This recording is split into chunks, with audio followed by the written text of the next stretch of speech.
are at the Huntersville Town Hall, and Mark Evans is here to talk with us. Well, I am one of the commissioners on the town board here in Huntersville, and Huntersville is a thriving, growing community right now of 55 to 60,000 people. So we're outside of Charlotte, the largest municipality within the CRTPO, and things are going very well right now in Huntersville. We are all enjoying a great economy.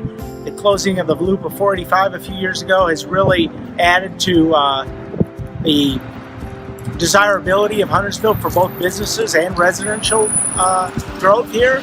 And we're trying to manage some of our traffic infrastructure so that we can handle that growth. Well, let's go inside, Mark. Our town hall here is one of our more modern buildings, obviously, and across the street we have Discovery Place Kids. And they were two buildings. We have a lot of interest in developing the downtown area, as we call it.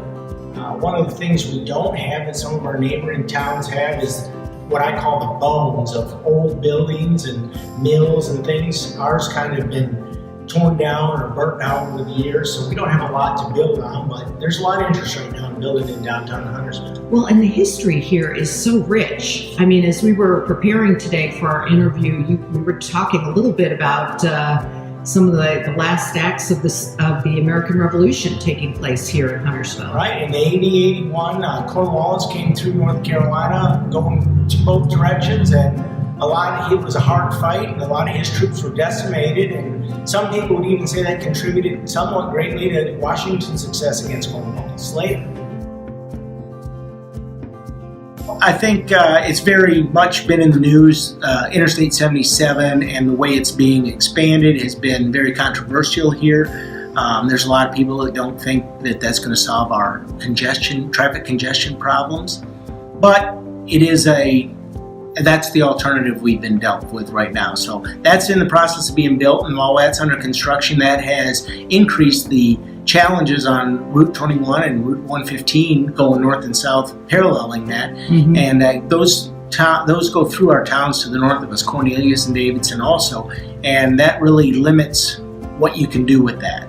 We're landlocked with a lake on the west side of 77, so there aren't some options there. So we have some unique challenges in that way in Huntersville, but I will say that through the process we've had now, the STI process, that there's $550 million of road projects in the North Mecklenburg area, and Huntersville is going to be the recipient of a large portion of that.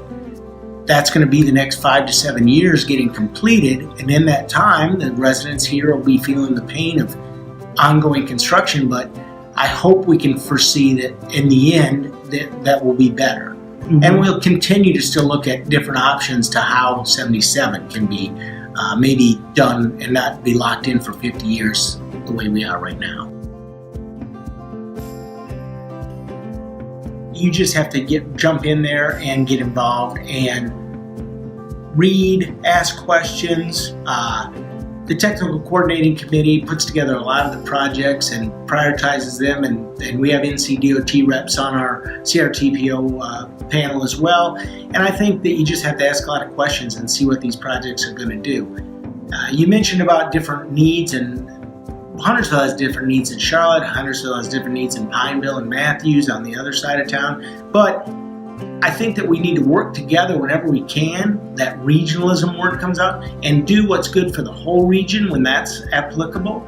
But I think that everybody has to understand that the unique needs of each town, we come out of the same pot of money, so you need to be well-versed in how that happens and sell your case. And I think working together with your other CRTPO members that happen to be maybe in your region that might have some of the like types of needs, you work together with them, and the more voices for something or against something, I guess you could say, the better off you are in making your case. Coming to the meetings, I've seen where some of our CRTPO reps from different municipalities sometimes don't even make it to the meetings, and if you're not at the table, you have no voice at all. So I would say, even if your vote, you don't think that you have a vote, Charlotte gets a lot of vote. They have a lot of people that they represent. So, but we need to be there and we need to voice our opinions. So I would just say, don't be afraid to speak up. Don't be afraid to ask questions. Our own town TCC member, Bill Cox, has been there forever. Everybody knows him downtown. Everybody pretty much knows him at the state DOT. Our DOT reps on there, they're very accessible and will answer any questions. The